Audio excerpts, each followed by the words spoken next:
नमस्कार, मैं चंदन कुमार और आप देख रहे हैं देश के तमाम कर्मचारियों और पेंशनर्स की भरोसेमंद आवाज अंगवानी। साथियों, जहां एक तरफ 8वें वेतन आयोग को लेकर देश भर के तमाम कर्मचारियों में उत्सुकता बनी हुई है। हर कर्मचारी संगठन अपना अपना मेमोरेंडम और अपना ज्ञापन 8वें वेतन आयोग को सौंप रहा है, तो मीटिंग कर रहे हैं कि अपनी मांग के 8वें वेतन आयोग में कैसे ज्यादा से ज्यादा अपने संगठन अपने कर्मचारियों के लिए लिया जा सके। तो वहीं पर आर्मी को लेकर भी, जहाँ की बहुत ज्यादा आपको संगठन नहीं मिलता, उस तरह और उनको कोई रिप्रेजेंट करने वाला नहीं मिलता आपको, तो ऐसे में 8वें वेतन आयोग में जो हमारे फौजी भाई हैं, जो देश के किसी दूर सरहद, किसी बर्फीली जगह में या फिर ऐसी जगह जहां मतलब कि हम आप सोच नहीं सकते, वो वहां पर ड्यूटी कर रहे हो, और वहां से उनकी क्या उम्मीद होगी इस 8वें वेतन आयोग से। एक देश का फौजी जो है, एक आम फौजी, वो क्या सोच रहा होगा, उसकी क्या उम्मीदें हैं, वो क्या 8वें वेतन आयोग से चाह रहा है कि उसे ये मिल जाए। इस पर हम बात करेंगे retired colonel GP Singh Virk साहब, जो कि हमारे साथ मोहाली से जुड़े हुए हैं, तो हम उन्हीं से जानेंगे। आप कर्नल साहब, बहुत स्वागत है आपका अंगवानी पर।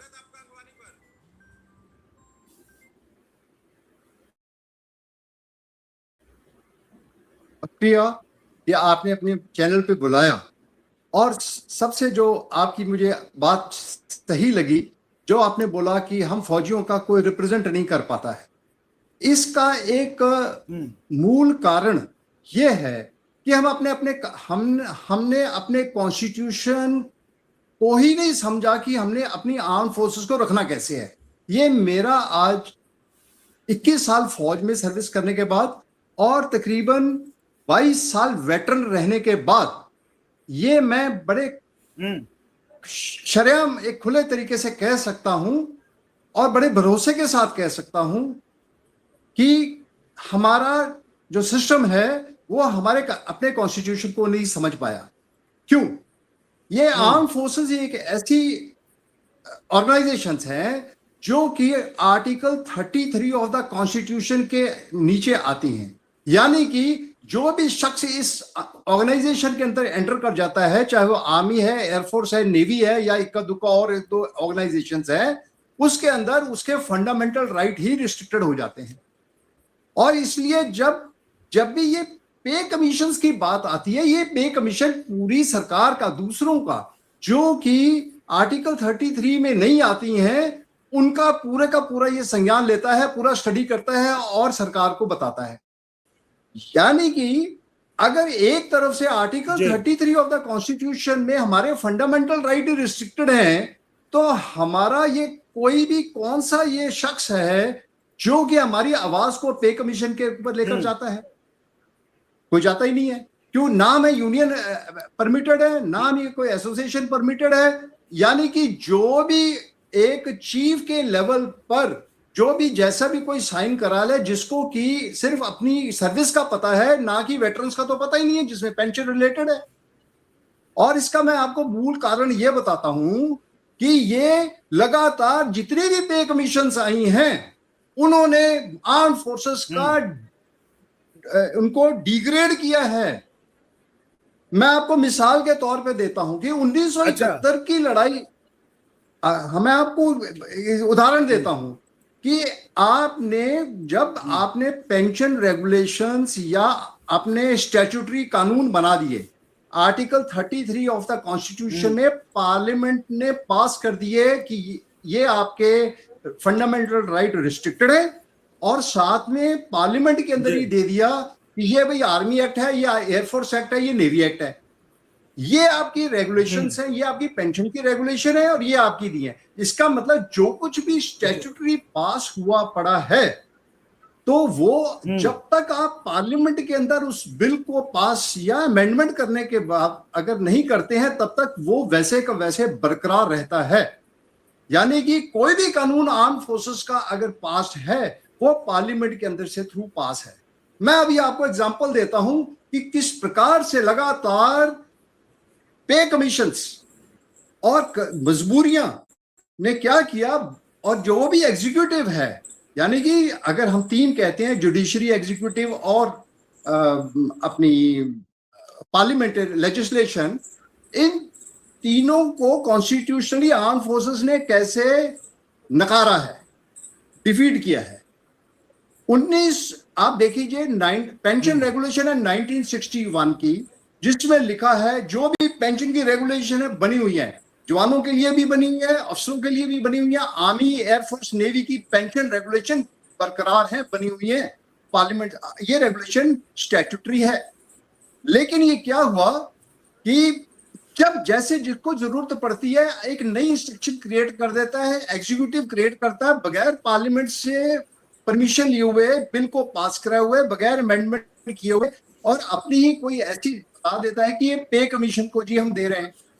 जब आपका आर्टिकल 33 अलग है, तो ये जो नेशनल पे कमीशन है, इसके लिए आर्म फोर्सेस के लिए पे कमीशन भी अलग होना चाहिए था, क्योंकि हम लोग तो कोई बात कर ही नहीं सकते हैं जो हमारी फंडामेंटल राइट्स को ही रिस्ट्रिक्ट कर रहा है।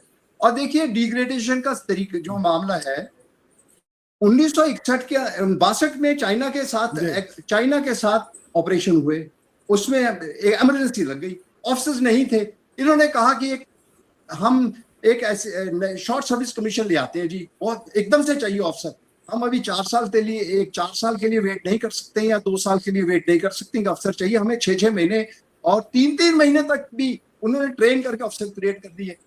अब वो अफसर्स को आर्मी के अंदर ले आए और वहां पर एक इंस्ट्रक्शन क्रिएट कर दी जिसको 9S/62 आर्मी इंस्ट्रक्शन, कि भाई इमरजेंसी लगी है और हमें अफसर चाहिए। तो graduates, post graduates, doctors, engineer सारे फौज के अंदर आने शुरू हो गए। भाई देशभक्ति का सवाल है, देश शक्ति का सवाल है, हम वहां पर आ गए। लेकिन उनकी जो इंस्ट्रक्शन में एग्जीक्यूटिव इंस्ट्रक्शन है लिखा, pension under consideration order will be issued separately, अपने आप ही लिख दिया एग्जीक्यूटिव ने, पार्लियामेंट ने। और आज 64 साल हो गए हैं कि emergency commission officer, short service commission officer और women short service commission officer लगातार इस आर्म फोर्सेस के अंदर 64 साल से आ रहे हैं और जा रहे हैं। 5 साल, 10 साल, 14 साल कम कर रहे हैं, और आज तक किसी भी पे कमीशन ने कभी भी इनका जो बीच में इंस्ट्रक्शन लिखी हुई थी, pension under consideration order will be issued separately, आज तक नहीं इसका सवाल का जवाब दिया है।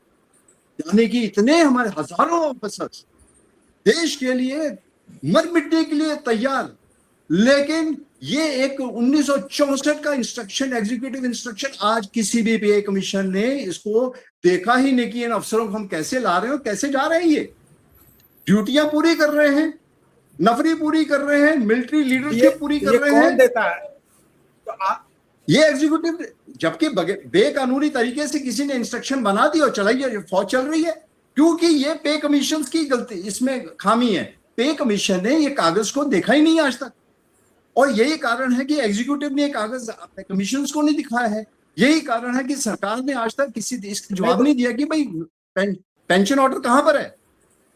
अब 1961 कौन है? सर यही तो मैं हाथ जोड़ के यही बेनती करना चाहता हूं पूरे देशवासियों को कि एक ऑर्डर तो पास हो जाता है हमारे ऊपर, भाई अफसर साहब आप अपना नौकरी कीजिए, आपका पेंशन ऑर्डर आएगा। लेकिन 64 साल से आज तक पेंशन ऑर्डर नहीं है, और जब मैं फौज के अंदर हूं तो मेरी फंडामेंटल राइट रिस्ट्रिक्टेड है, मैं बात भी नहीं कर सकता हूं। और जब मैं बाहर आता हूं तो मेरे पास कोई दायरा ही नहीं है, क्योंकि मेरे ऊपर जिस एक्ट के अंदर मैं काम कर रहा था वो MOD के अंदर है, वो आर्टिकल 33 के अंदर ऑर्गेनाइजेशन है। तो बाहर ना हाई कोर्ट सुन रहा है ना सुप्रीम कोर्ट सुन रहा है, कहते हैं आप AFT में जाइए। अब थोड़ा शुरू हुआ है कि ये पिछले 64 साल के बगैर कोई किसी अपनी सुविधा से या 64 साल से इधर कर हो रहे हैं ऑफिसर्स, आखिरी में लीगल नोटिस भी सरकारों को इशू करते हैं, लेकिन कोई जवाब नहीं देता है। जब हम वहां जाते हैं AFT में, कहते हैं नहीं जी ये बहुत लिमिटेशन से दूर हो गया है। तो बूढ़ा आदमी जो 50, 60, 70, 80 साल का आज की तारीख में हो गया है, 1962, 1963 से नौकरियां करता हुआ आज ये हालत में पहुंच गया कि उसको कोई देखने वाला नहीं है। सो इसलिए ये बोकस है पे कमीशन फॉर आर्म फोर्सेस। ये पे कमीशन जब तक आर्म फोर्सेस का अलग नहीं बनेगा और उसको संज्ञान इसका नहीं कोई लेगा कि आर्म फोर्सेस बड़ी कमजोर नहीं, पेंशन पॉइंट ऑफ व्यू से या PS पॉइंट ऑफ व्यू से। एक एग्जांपल दिया, अभी 1971 आया, रेगुलेशन कहती थी कि हमारी पेंशन, हमारी जो हर जवान की जो पेंशन है वो 70% होती है लास्ट पेड राउंड से। जब हम पेंशन की बात करते हैं तो पेंशन की जो बात करते हैं वो 70% होती है, लेकिन किस जजमान ने, किस पार्लियामेंट ने पास किया कि उसको, पार्लियामेंट ने नहीं पास किया, बिल नहीं चेंज हुआ, लेकिन अपने आप ही एग्जीक्यूटिव ने, अब एग्जीक्यूटिव क्या है, सरकार है, और उसने 70% से गिराकर 50% कर दिया। ये नहीं देखा कि हर जवान जो है सिर्फ 10 से 15 साल या 17 साल सर्विस करता है, इसलिए उसको अंग्रेजों के समय से जो पेंशन थी वो 70% होती थी कि भाई ये मेरे लिए 10-15 साल के लिए भी मेरे काम आएगा, लेकिन अगर ये बाहर जाता है इसकी पेंशन दूसरे सिविलियन स्टाफ से ज्यादा होनी चाहिए। तो इसका मतलब किसी भी पे कमीशन ने पूरे जवान को फेल कर दिया। मैं 1960 1974 73 74 में हुआ ये चेंज, 71 की लड़ाई हमने जीती, लेकिन पे सब जवानों की डाउन हो गई। जब वहां डाउन हुई, फिर धीरे धीरे जितने भी पे कमीशन आई हैं, धीरे धीरे हर पे कमीशन ने किसी ना किसी तरीके से, अगर आप देखेंगे कि आप इसको डिबेट में लगा दीजिए, कहीं पर भी आप हमें डाटा लेने के लिए बता दीजिए, you will find degradation that extend कि ये जवान जो है, ऑफिसर्स हैं, जंतर मंतर पे पहुंच गए। और आज जंतर मंतर पे क्यों पहुंचे कि भाई हमने क्या गलती की है कि आपने हमारी, जबकि हमें आर्टिकल 33 में तो बांध दिया हमारे फंडामेंटल राइट रिस्ट्रिक्ट है, लेकिन जब हमारी कोई कमीशन ही नहीं है जो जिससे हम बात कर सके, और हम सबसे कम सर्विस करते हैं और बाहर आना पड़ता है, और मजबूरी के तौर पर कोई रीसेटलमेंट का एक्ट ही नहीं है। हर कोई वेलफेयर पॉइंट से कहता है, जैसे आज के तारीख में अग्निवीर, अभी अग्निवीर एक अलग से एक मुद्दा है, बगैर पार्लियामेंट से पास हुई स्कीम पास हो गई, कौन से एक्ट के नीचे आई है ये? जब एक्ट ही नहीं था, जब आपने पार्लियामेंट में पास ही नहीं है ये सिस्टम पूरा, आपने 4 साल की ये जो सर्विस का जो मुद्दा निकाल दिया है, और दूसरे ऑपोजिट वाले पॉलिटिकल पार्टीज कहती है हम आएंगे तो उसको निकाल देंगे। अरे यार, हम फौजी को क्यों पॉलिटिसाइज कर रहे हो? हमें तो एक ही चीज पता है, मेरा देश मेरा झंडा, और जो नहीं बात मानेगा उसको डंडा, चाहे वो दुश्मन हो चाहे अंदर का बंदा हो।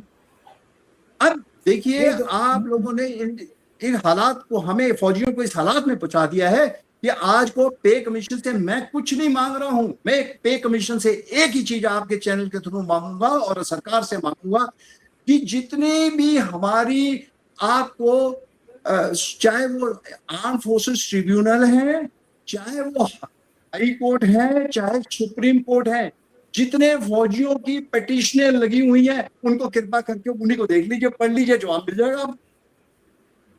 आर्म फोर्सेस ट्रिब्यूनल जो है वो एप्लीकेशन ले लेती हैं, लेकिन पिछले कुछ सालों से 2008 से देख लीजिए कितना का सोल्यूशन निकाला है।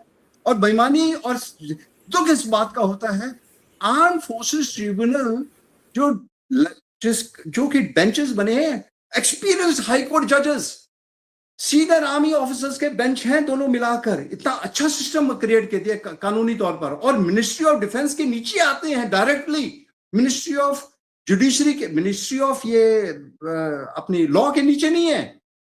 लेकिन अगर एएफटी में भी जवान को अगर एक अच्छा एक ऑर्डर मिल जाता है, फेवरेबल ऑर्डर मिलता है, जस्टिफाइड, उसको भी सरकार अपील कर रही है हाई कोर्ट के अंदर, सुप्रीम कोर्ट के अंदर। कहां से फौजी पैसा लाएगा वो हाई कोर्ट और सुप्रीम कोर्ट में लड़ने के लिए?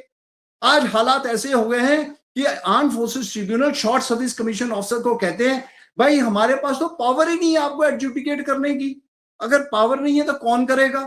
हम अपील लेकर सुप्रीम कोर्ट में जाते हैं, सुप्रीम कोर्ट कहता है एसएलपी है जी, ये डिफेंस मैटर है, यू आर, हमें आप अपने, इससे आप कह रहे हो कि सरकार पार्लियामेंट के अंदर ये एक्ट पास करे कि मेरे पास पावर है आपको एडजुडिकेट करने के लिए।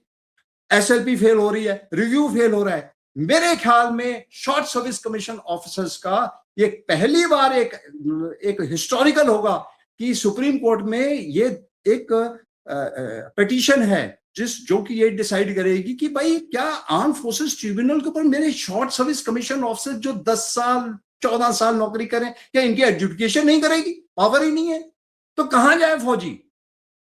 So this is a constitutional problem. मैं पे कमीशन को, सरकार को आपके चैनल के थ्रू कहना चाहता हूं, we need to debate, national debate करना चाहिए इस इशू के ऊपर। आपने एवीएस कमेटी बना दी कि लड़ाई के लिए, कारगिल वॉर के लिए हमें बड़े यंग ऑफिसर्स चाहिए, और यंग ऑफिसर्स नहीं मिले। उन्होंने जो छोटी रैंक थी उनको बड़ी रैंक का ओहदा दे दिया उतने साल के अंदर ही। लेकिन जो पुराने बंदे रिटायर्ड थे, जो पुराने आदमी थे, उनको फेल कर दिया। सर हम कर्नल साहब आखिर ये जिम्मेदारी जब आप कह रहे हैं, ये जिम्मेदारी किसी की तो होगी ना, आर्मी के तरफ से तो 8वें वेतन आयोग में रिप्रेजेंटेशन तो डालते होंगे ना अपना, और आप कह रहे हैं कि अभी तक न्याय नहीं हुआ है, तो यानी क्या आप ये कहना चाह रहे हैं कि किसी भी वेतन आयोग ने आर्मी के साथ मतलब जो भी, यानी कि उनकी मांग ठीक से नहीं रखी गई? तो अगर आपको आज पूछा जाए कि एक मांग क्या है, एक चीज क्या होनी चाहिए, तो वो आप बता दीजिए। मेरी सिर्फ एक ही मांग है कि जब से 1961 के बाद जो कुछ भी हमारे में ये फेरबदल हुआ है, इसको स्टडी करें कि कौन सा इन्होंने अपना कॉन्स्टिट्यूशनल अथॉरिटी के साथ पार्लियामेंट में बिल पास अमेंडमेंट करवाने के बाद कोई भी एग्जीक्यूटिव इंस्ट्रक्शन नीचे निकाली हैं, वो टोटली गलत हैं, वो इलीगल हैं। लेकिन क्योंकि हम फौजी आर्टिकल 33 के अंदर फंडामेंटल राइट में रिस्ट्रिक्टेड हैं, अंदर से बात बाहर नहीं आ रही है, और कमीशंस जो है इस चीज को चेक नहीं कर पा रहे हैं। यही कारण है कि हमारी जो लिटिगेशंस हैं आर्म फोर्सेस ट्रिब्यूनल में, हाई कोर्ट्स में और सुप्रीम कोर्ट में बहुत ज्यादा बढ़ गई हैं। यहां तक कि वन रैंक वन पेंशन जो 2014 के अंदर भी लागू हुई थी, उसके अंदर भी इतनी क्या करेगा सर? अगर कोर्ट में लिटिगेशंस है तो 8वां वेतन आयोग क्या करेगा? यही चीजें देखनी है कि क्या ये वन रैंक वन पेंशन जो हम जवानों को दे रहे हैं ये सही है कि नहीं है, ये कानूनी है कि नहीं है। आप एक आर्मी के प्रतिनिधि के तौर पे आपसे अगर पूछ रहे हैं कि 8वां वेतन आयोग आपसे पूछ रहा है कि भाई बताइए आर्मी को क्या चाहिए एक चीज, तो आप क्या बताएंगे? मैं ये कहूंगा कि ये जो 8th पे कमीशन अगर मांग रहा है, अगर बातचीत करना चाहता है, तो हटकर जो बाहर आर्मी से आ गए हैं, रिटायर्ड जवान और ऑफिसर्स आ गए हैं, उनके साथ एक एसोसिएशन के साथ उनके अलग से उनसे एक भी इनपुट ले। ये नहीं कि जो एमओडी ने उनको कि मिनिस्ट्री ऑफ डिफेंस ने उनको जो कागज लिखा दिया उसी के ऊपर वो लिमिटेड स्कोप में काम करें। क्या हो सकती है कि आर्मी इंस्ट्रक्शन 11S ऑफ 64 में लिखा हुआ है 1964 का, pension under consideration order will be issued separately. 64 साल हो गए हैं, कौन सी कमीशन ने कौन सी सरकार ने इस ऑर्डर को लगाया है? ऑर्डर बता दें कहां पर है? जब ऑर्डर ही नहीं है तो पेंशन कहां से मिलेगी? जब ऑर्डर ही नहीं है तो पेंशन कहां से मिलेगी? जबकि एंटाइटलमेंट है 1961 का पेंशन रेगुलेशन देख लीजिए, वहां पर लिखा है प्रोराटा और ओपी, जितने साल कम किया उसको उतनी साल कम करके पेंशन दे दी जाए। वो तो देखता नहीं है कोई। दिक्कत यहां पर है कि जो ऑलरेडी स्टैट्यूटरी रूल बना हुआ है 1961 का, उसको आप कागजों में कभी कहते हैं कि ये है ही नहीं, जैसे कि मानने को तैयार ही नहीं है। अगर गलती हो गई है तो उसको ठीक कर दो। लगातार ये हो रहा है। हाँ ठीक है सर, ठीक है। तो यदि हमारी खास बातचीत कर्नल जीपी सिंह विर्क साहब के साथ, जो साफ साफ कह रहे थे आज तक के किसी वेतन आयोग ने आर्मी के साथ न्याय नहीं किया, और इसके लिए वेतन आयोग को, 8वें वेतन आयोग को खासतौर से इस बार जो रिटायर्ड आर्मी के लोग हैं, चूंकि सर्विस के दौरान तो वो बात कर नहीं सकते, अपनी बात रख नहीं सकते, तो उनसे भी बात करनी चाहिए, बजाय इसके कि जो मिनिस्ट्री ऑफ डिफेंस की तरफ से जो उनके पास मेमोरेंडम आता है, उसके अलावे जो रिटायर्ड फौजी है उनसे बात करनी चाहिए, ताकि जो असल में समस्या है, जो जमीनी समस्या आर्मी की, उस पर सुनवाई हो सके और उसको लेकर सरकार के पास अनुशंसा भेजी जा सके। तो उम्मीद है कर्नल साहब की बात जो 8वें वेतन आयोग तक पहुंचेगी और इस पर जो है वो कुछ विचार करेंगे। तो सर आपका बहुत बहुत धन्यवाद, आप चर्चा में जुड़े, आपने समय निकाला। हम फिर इस चर्चा को जारी रखेंगे। बहुत बहुत धन्यवाद सर।